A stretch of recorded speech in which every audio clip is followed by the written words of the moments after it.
Hello students, हम लोग आज क्लास 12th का फर्स्ट टॉपिक शुरू करने जा रहे हैं। हम लोग क्लास 12th में जो पढ़ेंगे उसमें जो फर्स्ट टॉपिक है हमारा इलेक्ट्रोमैग्नेटिज्म है। इलेक्ट्रोमैग्नेटिज्म को हम लोग दो टाइप से सेपरेट करते हैं। टॉपिक का नाम होगा जो कि 11th का ऑलमोस्ट 12th का 60 to 70% कवर करता है। टॉपिक है इलेक्ट्रोमैग्नेटिज्म। इसको दो पार्ट में सब डिवाइड किया गया है। फर्स्ट पार्ट को बोलते हैं इलेक्ट्रोस्टैटिक एंड सेकंड पार्ट होता है इलेक्ट्रोडायनेमिक्स। अगर इलेक्ट्रोस्टैटिक के बारे में पढ़ा जाए कि इलेक्ट्रोस्टैटिक का मीनिंग क्या होता है, इलेक्ट्रोस्टैटिक के बारे में हम लोग जान कैसे सकते हैं, तो चार्ज जब स्टेशनरी होगा या चार्ज रेस्ट में होगा, उससे रिलेटेड जितने भी फेनोमेनन होंगे हम लोग जिस पार्ट में पढ़ेंगे वो पार्ट क्या होगा हमारा इलेक्ट्रोस्टैटिक। और हमको पता है इस स्टैटिक का मीनिंग होता है एट रेस्ट। ठीक है। सिमिलरली सेकेंड पार्ट होगा इलेक्ट्रोडायनेमिक्स। इलेक्ट्रोडायनेमिक्स में जब चार्ज मूव करेगा तब हम लोग उसके जो फेनोमेनन्स होंगे उसके करस्पॉन्डिंग चैप्टर हम लोग पढ़ेंगे। अगर हम लोग देखना चाहें कि किस किस टॉपिक में क्या क्या हमको पढ़ना है, तो फर्स्ट इलेक्ट्रोस्टैटिक में जो इसका आइडेंटिकल नेमिंग है इलेक्ट्रोस्टैटिक, इसके कुछ सर्टेन फेनोमेनन होंगे उसको स्टडी करेंगे। सेकेंड पार्ट में गॉस लॉ को स्टडी करेंगे एंड थर्ड पार्ट में कैपेसिटर एंड इट्स एप्लीकेशन को डिस्कस करेंगे। ये तीनों टॉपिक हम लोग इलेक्ट्रोस्टैटिक के इनसाइड आउट पे डिस्कस करेंगे। सिमिलरली हम लोग अगर पार्ट 2 पे देखें तो पार्ट 2 जो है इलेक्ट्रोडायनेमिक्स में हम लोग जो चैप्टर स्टडी करेंगे उसमें फर्स्ट टॉपिक हमारा होगा करंट इलेक्ट्रिसिटी और you can say electric current. Second topic होगा magnetism related to magnets and third topic होगा इलेक्ट्रोमैग्नेटिक इंडक्शन और that is EMI in short form and fourth topic होगा alternating current. तो हमारा complete electromagnetism का scenario ही है। अगर हम लोग इसको बाय चैप्टर डिस्क्राइब करना चाहें 1 2 3 4 5 6 7, इस 7th चैप्टर का कॉम्बिनेशन है इलेक्ट्रोमैग्नेटिज्म, जो कि ऑलमोस्ट 12th का 60 to 70% पार्ट ये कवर करता है, जिसको हम लोग यहाँ से स्टडी करना शुरू करेंगे। तो ये हमने इस डायग्राम के मेथड से हमें क्या पढ़ना है, किस टॉपिक को किधर पढ़ना है, यहाँ पर हम लोग एक एनालाइज कर सकते हैं। जब चार्ज रेस्ट में होता है उसकी सारे फेनोमेनन इस तीनों टॉपिक में आती है, और जब चार्ज मोशन में होता है तो उसकी सारी फेनोमेनन इस ऑल प्रोसेस में आती है। This is the two parts of electromagnetism. So इसको अच्छे से लिखिए, फिर हम लोग फर्स्ट पार्ट इलेक्ट्रोस्टैटिक से शुरू करेंगे। उसको ये पार्ट हम लोग फिर शुरू करेंगे। इसको पहले आप अच्छे से नोट डाउन कर लीजिए। फर्स्ट टॉपिक होगा जिसको हम लोग इलेक्ट्रोस्टैटिक के नाम से शुरू करेंगे पढ़ना, उस टॉपिक का नाम होगा इलेक्ट्रोस्टैटिक। अगर हम लोग इसको थोड़ा सा इसका डेफिनेशन समझना चाहे, इलेक्ट्रोस्टैटिक हम लोग करते हैं क्या है, study about charge at rest. जब चार्ज क्या होगा, रेस्ट में होगा, तो हम लोग जिस फेनोमेनन का स्टडी करेंगे वो क्या होगा, हमारा इलेक्ट्रोस्टैटिक होगा। अगर इसका मीनिंग देखना चाहे, what is the meaning of electrostatic, meaning का मीनिंग होता है this is the combination of two word. एक वर्ड होगा electro and second word is static. In two words electro plus static that is electrostatic. अगर हमको meaning जानना होगा तो electro means one how electrons और we can say charge. Electro means one how electrons और we can say charge. बोल सकते हैं कि इलेक्ट्रो मीन्स इलेक्ट्रॉन तो होगा, but in generally we can say charge. और हमने क्लास 11th में इसको अच्छे से स्टडी किया है। Static means at rest, static means eight rest. और एक और नया नाम है इसका जिसको हम लोग बोलते हैं स्टेशनरी। स्टेशनरी स्टैटिक हम लोग क्या बोल सकते हैं, stationary. This is the by parts meaning of electrostatic, जिसको हम लोग दो पार्ट में सेपरेट कर दिए। तो फर्स्ट था electro, second is static. Electro means electron और you can say charge, and second is static at rest और you can say stationary. When the phenomenons which study in this chapter where charge is at rest, जितने भी phenomenon होंगे जहां हम लोग deal करेंगे charge जब रेस्ट में होगा, तो वो सारी कहानी हम लोग किधर पढ़ेंगे, इलेक्ट्रोस्टैटिक में। तो इसका शॉर्ट फॉर्म ने पहले भी देखा था, charge at rest, charge at rest, that is the meaning of electrostatic. अगर हमको इसको पूरा मीनिंग पूछना पड़ेगा तो इसका क्या है, मीनिंग ऑफ इलेक्ट्रोस्टैटिक क्या है? Charge at rest. Charge at rest होगा तो जितनी सारी मीनिंग हम लोग पढ़ेंगे वो सब क्या होगा? इलेक्ट्रोस्टैटिक के इनसाइड में आएगा। तो ये छोटा सा लिटिल डिस्क्रिप्शन है, इसको लिख लीजिए। फिर इसमें एक इंपॉर्टेंट कंसेप्ट होता है sir, electron that is charge. Starting point शुरू ही होता है चार्ज से। तो हम लोग इसके बाद अच्छे से डिस्कशन करेंगे चार्ज है क्या, चार्ज बारे में डीपली स्टडी करेंगे, फिर हम लोग इसके ट्रेडिशनल फॉर्म पे आएंगे। इस छोटे से डिस्क्रिप्शन को आप लिखिए जो कि इस इलेक्ट्रोस्टैटिक चैप्टर का इंट्रो है। देन हम लोग का मेन एक्सप्लेनेशन पार्ट शुरू होगा, दैट इज कॉल्ड चार्ज। अब देखिए हमने क्या किया, चार्ज होता क्या है? सबसे पहले हमने देखा था चार्ज इज एट रेस्ट, तो पहले डिस्कशन करना पड़ेगा चार्ज है क्या। चार्ज होता है किसी भी सबस्टांस की प्रॉपर्टी होती है। चार्ज क्या होता है? किसी भी सबस्टांस की प्रॉपर्टी होती है जिसके प्रेजेंस में हमें वहां पे उसका या तो इलेक्ट्रिकल नहीं तो मैग्नेटिक इफेक्ट दिखता है। अगर हमसे पूछेगा चार्ज है क्या, तो दो टाइप के इफेक्ट्स होते हैं जो कि इस टॉपिक में हमको इलेक्ट्रोमैग्नेटिज्म में पढ़ना है। अगर चार्ज अवेलेबल है तो उसके दो इफेक्ट होंगे, एक electrical effect, second magnetic effect. If कोई भी सबस्टांस अगर चार्ज है तो क्या होगा, वहां पर हमें दो इफेक्ट देखने चाहिए। फर्स्ट क्या होगा? Electrical effect, second magnetic effect. ठीक है, अगर इसके डेफिनेशन को देखें तो charge is the property of substance और matter which is responsible for electrical and magnetical effect. Charge क्या होता है?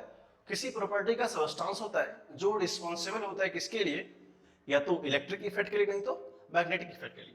This is the simple example of charge. अगर हम इसको थोड़ा सा और जानने की कोशिश करें इसके बारे में डिस्क्रिप्शन, तो आपने देखा होगा, हमको पता है कि all matters made of atom, जितना ही मैटर होता है क्या होता है? एटम से मिलकर बना होता है। तो ऑल मैटर, क्योंकि हमने सबस्टांस की बात की, substance means matter, all matter made with atom. जितना भी मैटर होता है क्या होता है? वो एटम से बना होता है। और we know all atom contains two charges, proton and electron, and we know atoms contain proton and neutron। हमने क्लास 8 9 में पढ़ा है इसको, proton and electrons। हमको पता है कि all matter made up with atom, क्योंकि smallest particles is atom, उसी से सब मैटर बनता है। और ये किसकी प्रॉपर्टी है? सबस्टांस या मैटर की। तो हर एक एटम में दो चीज होता है, प्रोटॉन और इलेक्ट्रॉन होता है। इसका थर्ड पार्ट होता है न्यूट्रॉन। बट न्यूट्रॉन के बारे में पता है कि न्यूट्रॉन के पास कोई चार्ज नहीं होता। जब न्यूट्रॉन के पास कोई चार्ज नहीं होता तो हम लोग उसके बारे में डिस्कशन यहाँ पे नहीं करेंगे। अब देखिए ये क्या करता है, प्रोटॉन न्यूट्रॉन से बना होता है। और एक और इंपॉर्टेंट एस्पेक्ट है जिसको देखेंगे कि every atom contains equal number of proton and equal number of electron. If number of proton is equal to number of electron, कहां पे? इन एटम। हर एक एटम में क्या होता है? नंबर ऑफ प्रोटॉन और नंबर ऑफ इलेक्ट्रॉन क्या होता है? इक्वल होता है इन एटम, दैट मींस से इन मैटर। अगर उस मैटर में नंबर ऑफ प्रोटॉन और नंबर ऑफ इलेक्ट्रॉन इक्वल होगा, इन दैट मींस बोलते हैं that is matter is neutral, that is substance is neutral. Number of proton और नंबर ऑफ इलेक्ट्रॉन्स इक्वल होते हैं किसी भी मैटर में, तो उस मैटर का क्या होता है? वो न्यूट्रल होता है। In what condition? क्योंकि हमको पहले से पता है कि proton is equal two electron होगा, और कोई एटम में ये दोनों कंटेन करता है, तो मैटर को न्यूट्रल कब बोलेंगे? जब दोनों का नंबर इक्वल होगा। वो पता चला कि सबस्टांस का हमने थोड़ा सा डिस्कस किया कि सबस्टांस एटम का बना होता है। एटम क्या करता है? प्रोटॉन और न्यूट्रॉन कंटेन करता है। अगर दोनों इक्वल हो जाए तो क्या होगा? वो न्यूट्रल होगा। अगर नहीं होगा उस पर सम चार्ज होंगे, जो हम लोग यहाँ पे डिस्कस करेंगे। इसको लिखिए, छोटा सा डिस्क्रिप्शन है चार्ज का, फिर हम लोग आगे चलते हैं।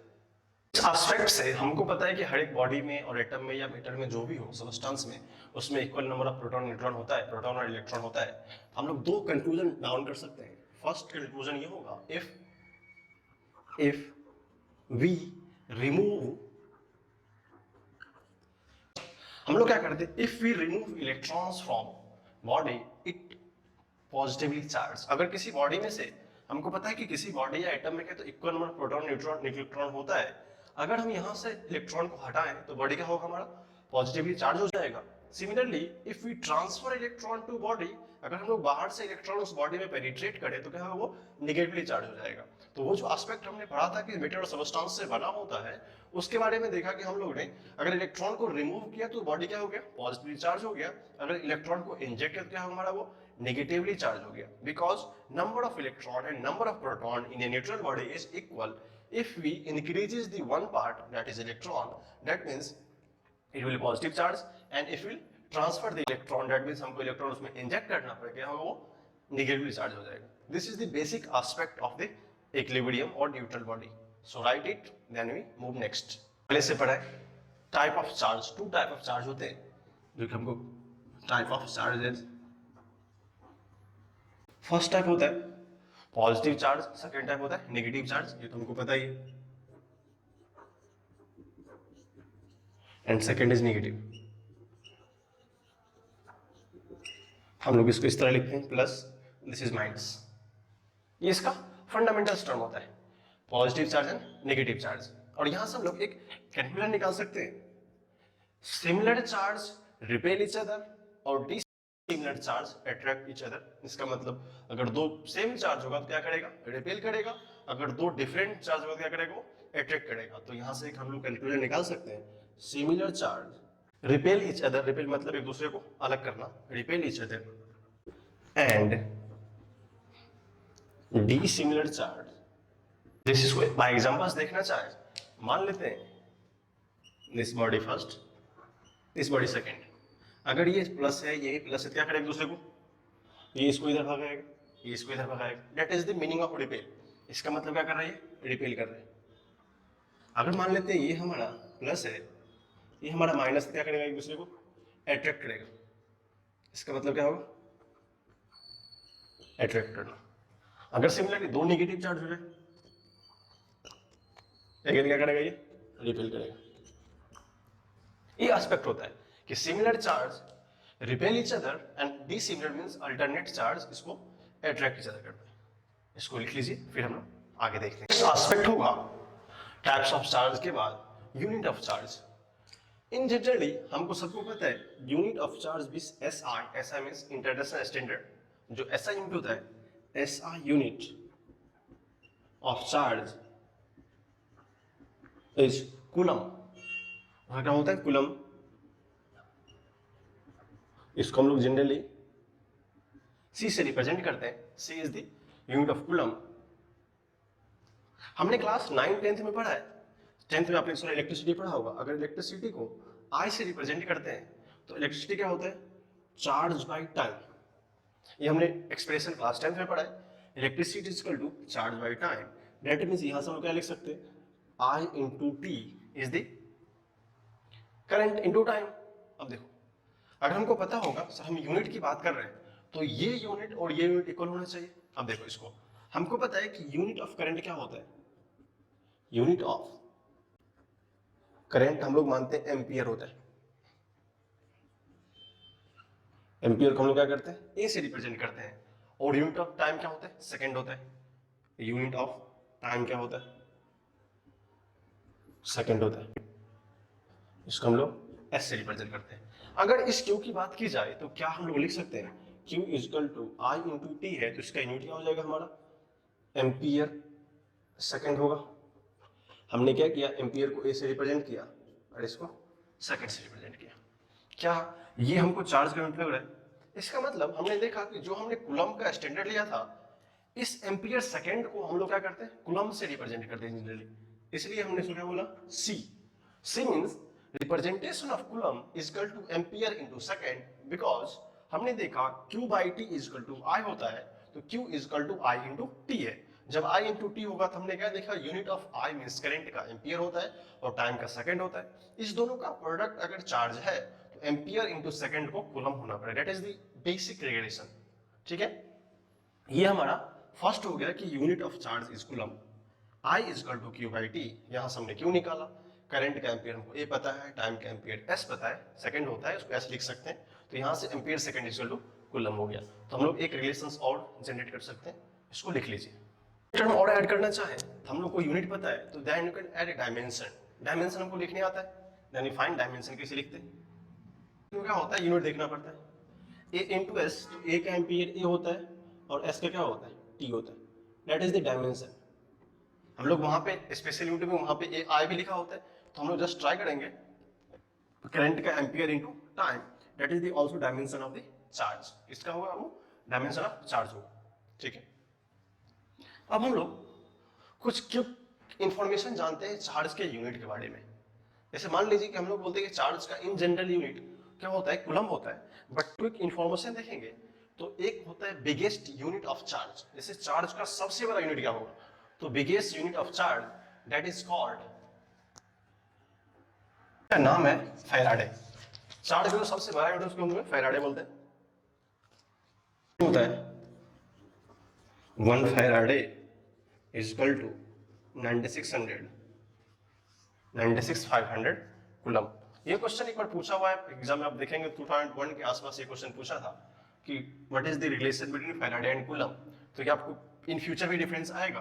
तो हमने एक कैलकुलेशन निकाला कि जो चार्ज का सबसे बिगेस्ट यूनिट होता है वो क्या होता है, फैराडे होता है, और 1 faraday is equal to 96,500 coulomb होता है।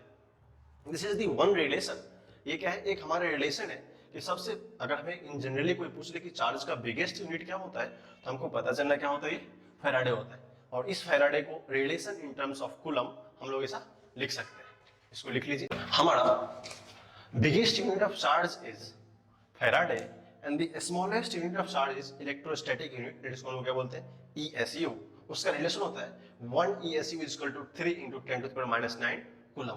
तो हमको पता चला यहाँ से दो रिजल्ट, एक तो बिगेस्ट यूनिट ऑफ चार्ज क्या होता है, और सिमिलरली सबसे स्मॉल यूनिट ऑफ चार्ज क्या होता है, उसका इन टर्म्स ऑफ रिलेशन क्या होता है। तो ये दोनों रिजल्ट्स समहाउ आपको रिमेंबर रहनी चाहिए कि किस कंडीशन में रिलेशंस क्या होते हैं in case of smallest unit and in case of biggest unit. हमको दो कंसीडर पता चला यहाँ से, first biggest unit of charge is called Faraday and smallest unit of charge is called ESU, that is electrostatic unit. उसको अच्छे से आप लिख लीजिए। अब क्या हमारा प्रॉपर्टी ऑफ चार्जेस क्या होते हैं। फर्स्ट प्रॉपर्टी है जो हमने पहले देखा है, सिमिलर चार्ज और like charge repel each other and unlike charge attract each other, जो हमको पहले से पता है। लाइक चार्ज में क्या होगा, या तो प्लस प्लस रहेंगे नहीं तो माइनस माइनस रहेंगे। लाइक मतलब दोनों सेम चार्ज होगा, इस केस में क्या करेगा, वो दोनों रिपेल करेगा। और अनलाइक चार्ज मींस एक प्लस दूसरा माइनस रहेगा, क्या करेगा, वो अट्रैक्ट करेगा। तो हमको लाइक चार्ज और अनलाइक चार्ज का कहानी पता है। सेकेंड होता है चार्ज इज ट्रांसफरेबल, चार्ज को हम लोग यहां से वहां ट्रांसफर कर सकते हैं। This is the second property. Third property conservation of charge. Conservation of charge का मतलब होता है, जिस तरह हमने एनर्जी के बारे में पढ़ा था, energy neither can be created nor be destroyed, it can transfer from one place to other place, ये पढ़ा था। उसी तरह क्या होता है कंजर्वेशन ऑफ चार्ज में, charge neither can be created nor be destroyed, it will transform from one place to other place. That means कि ये चार्ज का एज ए कॉम्पैक्टली कांस्टेंट रहेगा, वो बदलेगा नहीं, बट चार्ज यहां से एक बॉडी से दूसरे बॉडी में ट्रांसफर हो सकता है, but charge as a whole sum does not changes और दैट इज कंजर्व। इसका मीनिंग ये होता है, बट इसमें एक इंपॉर्टेंट एस्पेक्ट होता है कि number of charge particles is variable. अब क्या होता है, चार्ज पार्टिकल, मान लो किसी एक पार्टिकल में, एक एग्जांपल देके बताता हूँ, मान लो ये पार्टिकल ए है, इस पे 2 कूलम चार्ज है, और ये पार्टिकल बी है, इस पे 1 कूलम चार्ज है। अब हमको अगर कंजर्वेशन की मतलब हम क्या पूछेगा, अल्टीमेटली इस पे कितना है, इस दोनों बॉडी पे 3 कूलम चार्ज है। आफ्टर सम टाइम हो सकता है इस बॉडी पे 1 कूलम ही चार्ज बचे ए वाले पे, और इस पे कितना हो जाए, 2 कूलम हो जाए। तो ये पॉसिबल है, बट अल्टीमेटली 3 कूलम इस साइड 3 कूलम इस साइड होना चाहिए। ये कंजर्वेशन रिक्वायर्ड है। जैसे हमने बोला कि चार्ज, कंजर्वेशन ऑफ चार्ज का मतलब नंबर ऑफ पार्टिकल वेरिएट हो सकता है कि पार्टिकल ए पे पहले 2 था, अब क्या हो गया, 1 हो गया। पार्टिकल बी पे 1 था, अब कितना हो गया, 2 हो गया। इन दिस केस कंजर्वेशन इस साइड का और कंजर्वेशन इस साइड का, sum of the whole charges and sum of the whole charge क्या होना चाहिए, इक्वल होना चाहिए। That is the meaning of conservation. That is third property. Second property है फोर्थ, चार्ज इज एडिक्टिव इन नेचर। दैट इज, इसका मतलब क्या होता है, we can add it algebraically. जैसे हम लोग 2 + 2 4 करते हैं, 3 + 2 5 होता है, उसी तरह चार्ज को भी 2 coulomb + 2 coulomb is equal to 4 coulomb लिख सकते हैं। ये हमारा फर्स्ट हाफ की प्रॉपर्टी है, इसको अच्छे से आप लिखिए। करते हैं, ये जो लास्ट प्रॉपर्टी थी वी कैन ऐड एल्जेब्रिकली। इस प्रॉपर्टी को एक एग्जांपल्स के माध्यम से समझने की कोशिश करते हैं। क्वेश्चन ये है हमारा, इस वाले टर्म में दिया हुआ, a system of three bodies A B and C have net charge 20 coulomb. ये कितने? Net charge 20 coulomb. If charge on body A and body B is 10 coulomb and 38 coulomb respectively, then find the charge on C। अब क्या बोला है, एक system है, तो मान लेते हैं हमारा एक सिस्टम ये होगा समथिंग, उस पे बॉडी A है, body B and body C है। इसने क्या बोला है, चार्ज नेट, इसका मतलब Q net on body is equal to 20 coulomb है। तो हमको पता है कंजर्वेशन ऑफ चार्ज का मीनिंग क्या होता है कि जो भी इंडिविजुअल चार्ज होंगे at A, at B, at C, सबका सम कितना होना चाहिए? क्यू नेट होना चाहिए। इसका मतलब मान लेते हैं charge at A plus charge at B plus charge at C is equal to Q net, ये होना चाहिए। इसने क्या बोला था, अगर कंजर्वेशन होगा तो सारा चार्ज जो इस तीनों बॉडी पे अवेलेबल है ये क्यू नेट के बराबर होना चाहिए। और हमको क्या पता है, Q A plus Q B plus Q C is equal to Q net. तो क्या क्यू नेट का वैल्यू 20 दी है, this is the conservation with additive. हम लोग क्या कर सकते हैं, Q A plus Q B plus Q C को ऐड करके नेट के इक्वेट कर सकते हैं। हमने क्या किया, क्यू ए का वैल्यू हमें पता था, charge at A is 10 coulomb, plus हम लोग यूनिट को बाद में लिखेंगे, charge at B is 38 coulomb, plus charge at C हमको ढूंढना है, पता नहीं, और नेट कितना है 20 कूलम दिया हुआ है। अगर इसको हम लोग एल्जेब्रिकली सॉल्व करें तो हम लोग बोलेंगे Q C plus 48 is equal to 20। तो हमने बोला यहां से charge on the particle is equal to 20 minus 48, that means minus 28 coulomb. अगर इस प्रॉपर्टी को ये फॉलो करेंगे तो क्या होगा, Q C is equal to 20 minus 48 minus 28 coulomb. अगर देखेंगे प्रॉपर्टी पे नेट तो इसको आप पुट करेंगे, आपको आंसर मिल जाएगा। तो हमने जो लास्ट प्रॉपर्टी 4 देखी थी उस तो हमने एक एग्जांपल करके देखा कि ये किस तरह बिहेव करता है। तो इस एग्जांपल को अच्छे से लिखिए, फिर हम लोग नेक्स्ट प्रॉपर्टी को देखते हैं। हमारा नेक्स्ट प्रॉपर्टी है charge is quantized in nature. इसका दूसरे नाम बोल सकते हैं क्वांटाइजेशन ऑफ चार्ज। वो क्या होता है, it is the property by which the virtue of which all free charge are integral multiple of base unit of charge. Base unit of charge कहने का मतलब है that is electron of e. अब देखिए, जिसको हम मैथमेटिकल लिख सकते हैं Q is equal to n e. ये क्या होता है, mathematical expression, mathematical expression for quantization of charge. Mathematical expression of, expression की बात की जाए तो Q is equal to n e is the mathematical expression of quantization of charge. तो हमको पता है Q मीन्स, हमको पता है Q का मीनिंग क्या होता है, Q होता है charge, N is integer, any integer, and E is the electron. Base unit उसको बोलते हैं हम लोग, इसको हम लोग क्या बोलते हैं, base unit of charge, base unit of charge, जिसका वैल्यू हमने देखा, आपको पता होगा 1.6 into 10 to the power minus 19 coulomb होता है। Base unit of charge E is equal to 1.6 into 10 to the power minus 19 coulomb. This is the value of charge. और हमको पता है ये इलेक्ट्रॉन का चार्ज होता है 1.6 10 to minus 19 कूलम, और मास भी अपने को पता होना चाहिए, mass of electron 9.1 into 10 to the power minus 31 kg। Similarly mass of proton 1.67 kg। This is the basic description about कि क्वांटाइजेशन का मतलब क्या होता है। अगर इसको एक और लैंग्वेज में समझना चाहे तो चार्ज ऑलवेज इंटीग्रल मल्टीपल होता है, वो कभी फ्रैक्शन नहीं हो सकता। उसको हम लोग नोट में लिखेंगे, पहले उसको आप अच्छे से उसको लिख लीजिए, फिर हम लोग इसका आगे देखते हैं। अभी क्या होता है, हम लोगों ने ये फॉर्मूला देखा Q is equal to n e. अगर इसको देखें Q is equal to plus minus n e, यहाँ पे n एक इंटीजर है, we can put it and is equal to 1 2 3 dot dot dot. हमने क्या बोला है कि क्वांटाइजेशन में चार्ज ऑलवेज इंटीजर होता है, वो कभी फ्रैक्शन नहीं हो सकता। तो यहां पर एक नोट करके लिख लेंगे, charge on a body like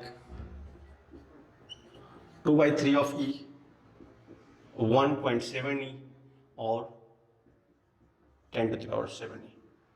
कभी भी ये जो हमने फॉर्म लिखा है, किसी भी बॉडी पे 2/3 of charge does not exist, 1.7 of charge does not exist, 10 to the minus 7 times of this charge does not exist. मतलब चार्ज तो इंटीग्रल मल्टीपल होगा बट नेवर बी फ्रैक्शनल, अगर बोल सकते हैं नेवर बी फ्रैक्शनल, या भी इस तीनों फॉर्म में नहीं होगा, ये भी नहीं होगा, ये भी नहीं होगा, और सारे फॉर्म आते हैं फ्रैक्शनल 1/4 3/4, जो भी फ्रैक्शनल फॉर्म आप लेंगे उस फॉर्म में ये एग्जिस्ट नहीं करेगा। तो हमने देखा इस क्वांटाइजेशन में charge always is the packet, just an integer 1 2 3 4 1e 2e 3e 4e, ई का अपना एक बेस यूनिट होगा जिसका वैल्यू हमने 1.6 into 10 to the power minus 19 coulomb देखा है, वो तो अपने बेस वैल्यू से जस्ट इंटीग्रल मल्टीपल होगा ना कि फ्रैक्शनल मल्टीपल होगा। सो ये बहुत इंपॉर्टेंट एस्पेक्ट है कि कहाँ पे हम लोगों तो बोल देते हैं कि ऐसा नहीं होगा, बट कैसा नहीं होगा, तो इस तीनों टाइप का ये बॉडी पे ऐसा कभी चार्ज नहीं हो सकता।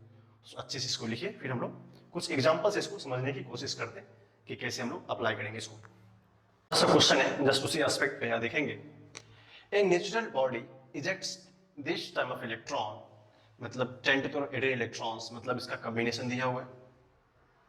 अब इसको देखने कैसे देखने के दो, this time of form find the charge on the body, हमने अभी फॉर्मूला देखा था Q is equal to plus minus any की बात नहीं होता, हम लोग जस्ट क्या करते हैं एनी, तो इतना चार्ज इस पे कितना है 10 to the power 18 into E, E के वैल्यू हमें पता है कितना होता है, पुट कर देंगे 10 to the power 18 into 1.6 into 10 to the minus 19, इसको सॉल्व करते हैं तो 1.6 into 10 to the power minus 1 coulomb आता है, इसका मतलब 1.6 by 10 is equal to 0.16 coulomb, very easy one. अब किसी क्वेश्चन होगा सर आपने यहाँ पे लिखा था 10 to the minus 7, ये फ्रैक्शनल फॉर्म कैसे नहीं, ये तो आपने 18 लिखा है, अगर इसको आप लिखना चाहें तो क्या 10 to the power minus 7 को इलेक्ट्रॉन का लिख सकते हैं 1 by 10 to the power 7 electron, this is fractional. इसलिए कभी इस वर्ड में कंफ्यूज मत हो जाएगा sir 10 to the power minus 7 तो आपने लिखा है को किसी बॉडी पे चार्ज हो नहीं सकता, बट आपने इस बॉडी पे 10 to the power 18 कैसे लिखा, 18 is not the fractional, that is the integer, क्योंकि इसमें क्या है कुछ 1 by समथिंग का कंसेप्ट नहीं आ रहा है। आप इस तीनों एस्पेक्ट में देखेंगे, इस तीनों में 1 by समथिंग एक फ्रैक्शनल टर्म आ रहा है जो कि चार्ज फ्रैक्शन नहीं हो सकता, बट यहाँ पे हमने क्या किया that is the integral form. So बहुत सारे लोग को लगेगा सर हमने प्रॉपर्टी में अभी देखा था कि वो 10 to the power minus something नहीं हो सकता, but 10 to the power plus something हो सकता है, दैट्स व्हाई यहाँ पे हमने क्या किया क्वेश्चन अप्लाई किया, इसलिए कंफ्यूज नहीं होना है, इसको अच्छे से लिख लीजिए। फिर हम लोग नेक्स्ट क्वेश्चन को देखते हैं।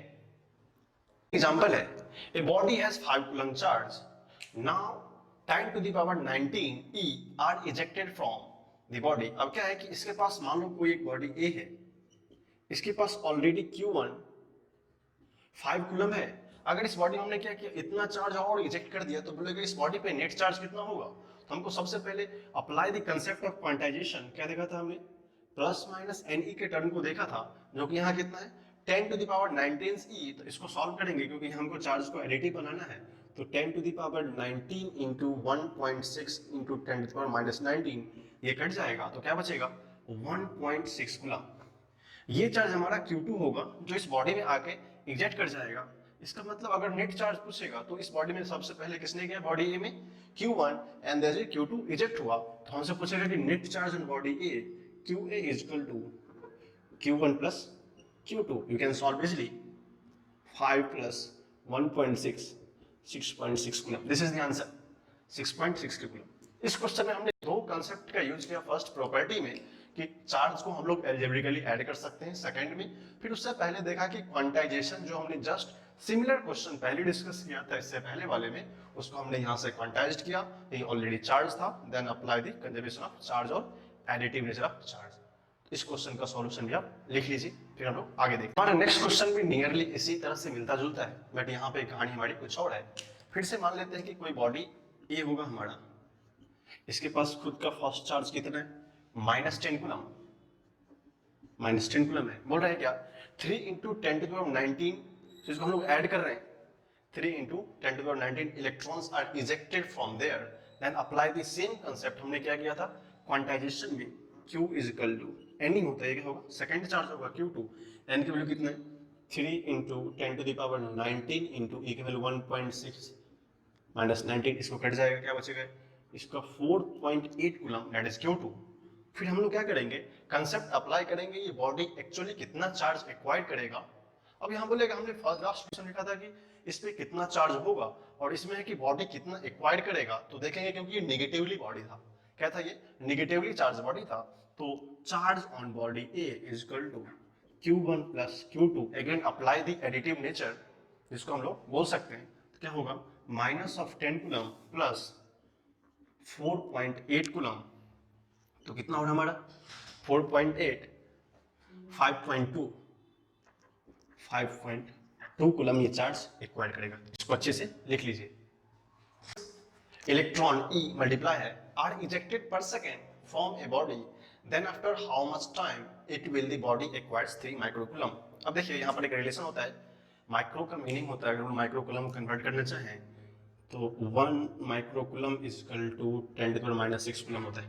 ये रिलेशन है, याद रखेंगे इसको। इसने क्या बोला है कि this type of electron 10⁻6 electron are ejected per second from a body, तो कितना टाइम लगेगा, तो एज्यूम कर लेते हैं कि टाइम क्या लगेगा हमारा, वो लेट t सेकेंड मान लेते हैं, जो भी होगा t टाइम मान लेते हैं। अब देखो is equal to n into E होता है। अब n क्या होगा, इतना टाइम्स ऑफ इलेक्ट्रॉन वो पर सेकंड का है। अब देखो एक सेकंड में इतना हो रहा है, तो हमको कितना सेकंड लगना चाहिए इतना एक्वायर करने के लिए, तो उतने उसने को टाइम से मल्टीप्लाई करना पड़ेगा। इसका मतलब 10⁻6 e इंटू टी, जो हमारा बेसिकली ये होगा e इंटू टी। अब ये हमको पता है और ये तो n इंटू ई, तो एग्जैक्टली ये फॉर्म में आ जाएगा। तो 10⁻6 इंटू टी, इसको देखेंगे 10⁻6 फॉर्मूला पुट कर दो 1.6 माइनस 19 इंटू टी। अब वो चार्ज कितना था, अगर हम लोग कन्वर्ट करना चाहें इस चार्ज में, तो 3 microcoulomb is equal to 3 into -6 coulomb लिख सकते। तो इसको हम लोग इधर से इक्वेट करेंगे तो हमको यहां से इसका वैल्यू मिल जाएगा। ठीक है, इसको सॉल्व कीजिए, फिर देखिए आंसर क्या आता है। तो सॉल्व करेंगे तो आपको 3 इंटू -6 ये आपके लिए करने के लिए था, तो 1.6 इंटू 10⁻⁻13 इंटू टी होगा। तो इसको हम लोग डिवाइड करना चाहें तो क्या लिख सकते हैं, t is equal to 3 into 10⁻⁻6 divided by 1.6 into 10⁻⁻13, ये कितना हो जाएगा 3 इंटू 10⁻7, क्योंकि वो जाके प्लस हो जाएगा, और 1.6। इसको आप लोग सॉल्व करेंगे जाएगा 2 into 10⁻7 second. This is the time taken by the electrons to communicate to 3 micro electron. हमने इसमें कुछ नहीं किया, जस्ट देखा कि 10⁻6 इलेक्ट्रॉन 1 सेकंड का था, तो ऐसा ऐसा वो कितने सेकंड में लगेगा, इसको हमने टी टाइम मान लिया। तो n इंटू ई टी, इसको फिर से एक्सप्लेन किया, इसको हमने माइक्रो को सिंपल कूलम में लेके आया, फिर हमने यहाँ से इक्वेट करने के बाद एग्जैक्टली 2 आएंगे आंसर, सॉरी एग्जैक्टली नहीं, 2 से थोड़ा छोटा होगा, तो हमने अप्रॉक्स 2 इंटू 10⁻7 सेकंड हमारा ये आंसर होगा। इसको अच्छे से लिख लीजिए, ये कैलकुलेशन आप कर सकते थे, कुछ नया नहीं। तो next question nearly same question जो हमने लास्ट वन किया था उसी के एस्पेक्ट में, बट वहां पे इलेक्ट्रॉन्स था, यहाँ पर एक अल्फा पार्टिकल है। हम लोग थोड़ा सा अल्फा पार्टिकल का डिस्कस कर लेंगे। अल्फा पार्टिकल हम लोग, क्योंकि अल्फा पार्टिकल के बारे में हमको पता नहीं है, इसलिए थोड़ा सा आइडिया होगा। Charge on alpha particle is equal to 2 times of charge on electron, तो होगा charge on alpha particle is equal to 2 times of charge on electron. और बाकी कंसेप्ट सब सेम ही रहेंगे। ये हमारा रिमेम्बरेंस होता है, चार्ज 2 टाइम्स होता है, और charge mass of alpha particle is equal to 4 times mass of proton.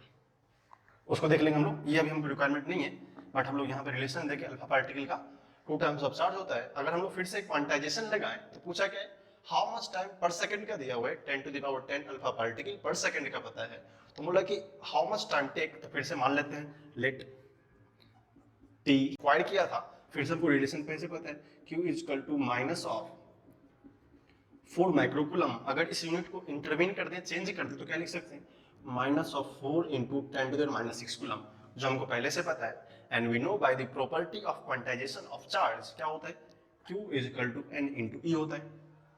अब क्या बोला, 1 सेकेंड का t था, तो चार्ज कितना 10⁻10 इंटू चार्ज कितना होगा 2e, बिकॉज इसका चार्ज क्या होता है अल्फा का 2e into time t। This is the complete charge acquired by this alpha particle. वो कब तक पूछेगा, तो -4 इंटू 10⁻⁻6। अब बोलोगे सर ये माइनस क्यों है, तो इतना चार्ज एक्वायर करने के लिए उसको हमको कितना टाइम लगेगा। फिर से क्या करेंगे, this minus sign only represents negativity, ऐसा नहीं कि टाइम नेगेटिव होगा, वो क्या करेगा सिर्फ नेगेटिविटी शो करेगा। तो क्या लिख सकते 4 into minus 6 is equal to 10 to the power 10, 2 into 1.6 into 10 to the power minus 19 into t। फिर से आप इसको सॉल्व कीजिए तो आपको यहां से t का वैल्यू निकलेगा। निकालिए सॉल्व करके, कितना आ रहा है answer?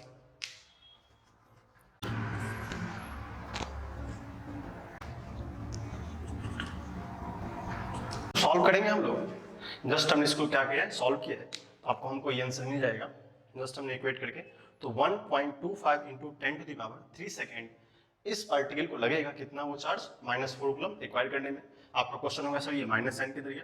Minus sign just represent करता है कि इतना चार्ज एक्वायर होगा, but time never be negative, that's why हमने माइनस साइन को हटा के इसको सॉल्व किया। इस क्वेश्चन को अच्छे से लिखिए, फिर हम लोग आगे देखते हैं। कुछ एग्जांपल्स हमने क्वांटाइजेशन को समझने की कोशिश की, और उसके अलावा जो रेस्ट फोर्ड प्रॉपर्टी थी, 4-5 प्रॉपर्टी जिसमें हम लोग एसोसिएशन देखे थे, चार्ज का कंजर्वेशन क्या होता है, चार्ज को हम लोग एलिजिबिलिटी ऐड कर सकते हैं कि नहीं, वो सारे कंसेप्ट को डिस्कस किया था। अब हम लोग नेक्स्ट प्रॉपर्टी है charge is associate with mass. Next property होगा हमारा प्रॉपर्टी नंबर 6। एक एस्पेक्ट हमको आना चाहिए, charge always associated with mass का मतलब होता है without mass charge does not exist. Without mass charge does not exist. लेकिन इसके वाइस वर्सा कंडीशन क्या है, अगर चार्ज नहीं भी होगा तो मास एग्जिस्ट कर सकता है। हम लोग ऐसा कंफ्यूजन नहीं रखेंगे, चार्ज ऑलवेज एसोसिएट विद मास का है कि जहां पे मास होगा वहीं पे चार्ज होगा। इसका मतलब हमने इसको इंटरप्रेट क्या किया कि without mass charge does not exist, जहां पे मास नहीं होगा चार्ज वहां पे नहीं होगा, and but mass exist without charge, but mass exist without charge. इसका वाइस वर्सा रिलेशन करेक्ट नहीं है, क्योंकि क्या होगा, मास एग्जिस्ट करेगा चार्ज रहे या नहीं रहे, बट चार्ज का कंडीशन क्या है, charge always associate with mass, without mass का चार्ज नहीं होगा। तो एक इंपॉर्टेंट पॉइंट्स है, इसको लिख लीजिए प्रॉपर्टी नंबर 6। रिगार्डिंग हमने जो देखा था without charge mass, without mass charge does not exist, and जो रिवर्स में था कि मास एग्जिस्ट इवन विदाउट चार्ज, उसको एक हम लोग कॉलम से समझने की कोशिश करते हैं।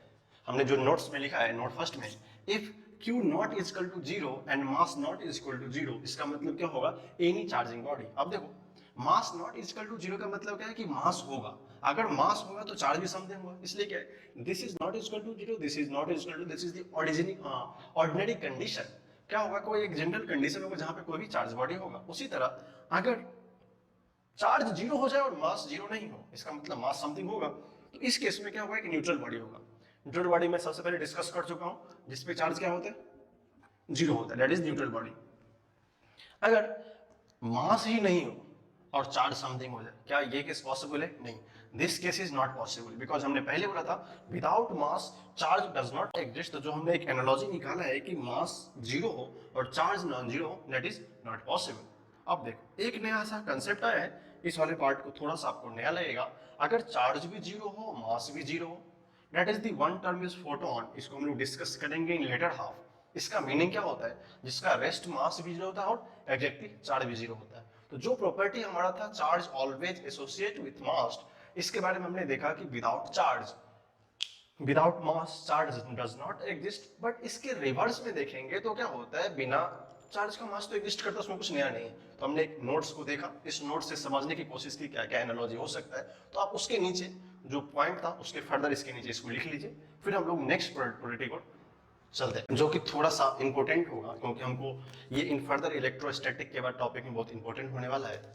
चार्ज एट रेस्ट, मतलब चार्ज के बारे में कंडीशन दिया हुआ है, अगर चार्ज रेस्ट में होगा उस समय क्या करेगा, दे produced only electric field. Somehow हमारे एग्जाम में इवेंचुअली आईआईटी एग्जाम या फिर आप मेंस की बात कर लो या नीट की बात कर लो, समटाइम्स आपको indirectly by using this concept ये सब क्वेश्चन पूछ लेते हैं, match the column steps question में हो जाएंगे, या फिर sometimes which of the following is correct, which is the not correct, इस तरह क्वेश्चन पूछते हैं। उस वाले में आपको पूछेंगे when charge is at rest, then option match करना only produce electric field। जब चार्ज रेस्ट में होगा तो क्या होगा, सिर्फ इलेक्ट्रिक फील्ड प्रोड्यूस करेगा। अगर चार्ज यूनिफॉर्म मोशन में रहेगा तो क्या करेगा, electric field as well as magnetic field both को प्रोड्यूस करेगा। अगर चार्ज क्या करेगा, यूनिफॉर्म मोशन में रहेगा तो पहले क्या करेगा, इलेक्ट्रिक करेगा और फिर मैग्नेटिक, दोनों को प्रोड्यूस करेगा। अगर वो चार्ज एक्सीलरेटेड मोशन हो जाए, एक्सीलरेटेड मोशन होने के साथ क्या करेगा, इलेक्ट्रिक तो करेगा ही, मैग्नेटिक भी करेगा और सम एनर्जी आल्सो रेडिएट्स। ये इंपॉर्टेंट एस्पेक्ट है, ये हम लोग आगे जाके देखेंगे। हीट एनर्जी जब करंट का पढ़ेंगे तो क्या होता है, कुछ एनर्जी भी रेडिएट करता है। तो हमने तीन कंडीशन देखा इस प्रॉपर्टी में। चार्ज जब रेस्ट में होगा तो uniform electric field only produce करेगा, यूनिफॉर्म मोशन में होगा तो electric field as well as magnetic field produce करेगा। अगर वो एक्सीलरेटेड मोशन प्रोड्यूस करेगा उस समय क्या होगा, electric field, magnetic field and radiates energy भी करेगा। तो हमको इस प्रॉपर्टी को अच्छे से आप लिख लीजिए, फिर हम लोग नेक्स्ट प्रॉपर्टी की ओर प्रिवेल करते हैं। नाइन्थ प्रॉपर्टी है charge is invariant in nature. Invariant का मतलब होता है जो चेंज नहीं होता है, जो वेरिएबल नहीं हो, उसका चार्ज का नेचर क्या होता है, वो बदलता नहीं। अगर इस वर्ड को थोड़ा सा आसान में समझना चाहें तो ये क्या है, charge does not depends on frame of reference. Frame of reference का मतलब जनरली होता है representation of axis. Representation of axis means just वो जिस तरह रोटेशंस होते हैं, मूवमेंट होता है, उसके रिकॉर्डिंग डिस्क्राइब करते हैं। इसको अगर मैथमेटिकली जानना चाहें तो charge at rest is equal to charge in motion. अगर कोई चार्ज रेस्ट में रखा हुआ है उसका चार्ज क्यों है, अगर वो चार्ज का बॉडी मूव करने लगेगा फिर भी उस कंडीशन में क्या होगा, चार्ज भी इक्वल होगा। तो इस चार्ज इनहेरेंट का मीनिंग होता है नेचर का, अगर किसी बॉडी का चार्ज क्यों है, अगर वो रेस्ट में रखा है तो उसका चार्ज क्यों ही रहेगा अगर हम उसको मूव करवाएं। इसका एग्जैक्टली मीनिंग ये होता है। तो इस प्रॉपर्टी को आप लिख लीजिए। बारे में इस रूल को हमने नाइन्थ प्रॉपर्टी को देखा, उसमें देखा चार्ज इनवेरिएंट होता है जो कि does not depends on frame of reference. But एक कांसेप्ट आता है, आपने बोला था सर कि चार्ज एसोसिएट विथ मास का मीनिंग होता है without mass charge does not exist. लेकिन वही एस्पेक्ट में अल्बर्ट आइंस्टाइन ने एक इक्वेशन को रिप्रेजेंट करके उसने बताया कि but mass depends on frame of reference. जो मास होता है वो क्या करता है, फ्रेम ऑफ रेफरेंस पे डिपेंड करता है, बट चार्ज नहीं करता है। सर ये क्या कोरिलेशन आ गया, बिकॉज आपने देखा क्या कि सर चार्ज विदाउट मास एग्जिस्ट नहीं करता है, अगर मास फ्रेम ऑफ रेफरेंस पे डिपेंड करता है बट चार्ज नहीं करता है। उस इक्वेशन को according to the Einstein equation जो रेफरेंस होता है m is equal to m nought 1 minus B square by C square. अगर हम लोग यहाँ बात करें हर एक टर्म की तो m नॉट को हम लोग बोलते हैं रेस्ट मास, m नॉट क्या बोलते हैं, rest mass. c is the speed of light, speed of the particle और the body, speed of the body जिसका वो मास होगा, speed of body, and this m is the actual mass, this m is the actual mass. तो ये relation Einstein का ये clear करता है कि चार्ज तो फ्रेम ऑफ रेफरेंस पे डिपेंड नहीं करता है but mass frame of reference पे डिपेंड करता है, जो कि हमने m is equal to m nought 1 minus v square by C square होता है। ये इसका एक रेफरेंशियल एस्पेक्ट था जो हमें बताना चाहिए था, क्योंकि हमने रिलेशंस देखा था कि चार्ज और मास डिपेंड्स नहीं करता है एक फ्रेम ऑफ रेफरेंस पे चार्ज, बट मास करता है। इसको लिख लीजिए, फिर हम लोग कुछ और एस्पेक्ट क्लियर करते हैं। प्रॉपर्टी के बाद हम लोग क्या करते हैं, एक छोटा सा एस्पेक्ट होता है जिसको हम लोग 2-3 बार बोलते हैं स्पेसिफिक चार्ज। स्पेसिफिक चार्ज का मीनिंग होता है चार्ज बाय मास रेशियो, जिसको हम लोग Q बाय M बोलते हैं।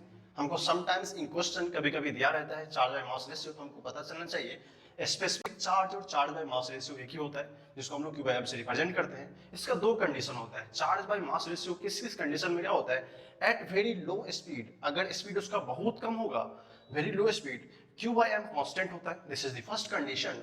लो स्पीड पे Q M बाय कांस्टेंट होता है, but at very high speed Q by M decrease करता है। If V increases then M also increases. इस रिलेशन को थोड़ा सा हम लोग डिस्कस करते हैं। जो हमने देखा था रिलेशन क्या पता अपने को, M is equal to M nought 1 minus V square by C square.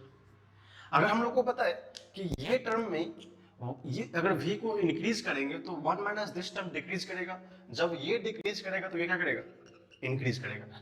इस रिलेशन को हमने यहाँ से निकाला है, आप इसको देख सकते हैं। जो हमने फर्स्ट इक्वेशन लिखा था m is equal to m nought 1 minus v square by c square. If you increase velocity मतलब क्या है, हाई स्पीड पे होगा तो ये बढ़ेगा, ये बढ़ेगा तो ये घट जाएगा, ये घटेगा तो ये अपने आप इंक्रीज कर जाएगा। तो m इंक्रीज करेगा कब, जब v इंक्रीज करेगा। तो क्या पता है q बाय m क्या होगा, जब हम इसको बढ़ाएंगे तो होल टर्म क्या होगा, डिक्रीज करना चाहिए। That's why q by m will be decreases. तो ये दिस एस्पेक्ट हमने देखा चार्ज बाय मास रेशियो का रिलेशंस होते हैं। कभी कभी एग्जाम में इन शॉर्ट क्वेश्चंस आपको ये सब चीज पूछ सकते हैं, इसको अच्छे से लिखिए फिर हम लोग। हमने देखा आज का जो फर्स्ट लेक्चर था उसमें हमने डिफरेंट चीज की चर्चा की। सबसे पहले चार्ज क्या होता है, चार्ज की प्रॉपर्टी करी, चार्ज की प्रॉपर्टी के साथ साथ कुछ एग्जांपल्स देखे, जिस एग्जांपल से हमें पता चले कि हम लोग अप्लाई कैसे करते हैं। फिर हमने 6 to 7 ऑलमोस्ट 9 एग्जांपल थे। फिर हमने एक नया टर्म सीखा, स्पेसिफिक चार्ज। सो हम लोग मिलते हैं फिर नेक्स्ट क्लास में। Thank you.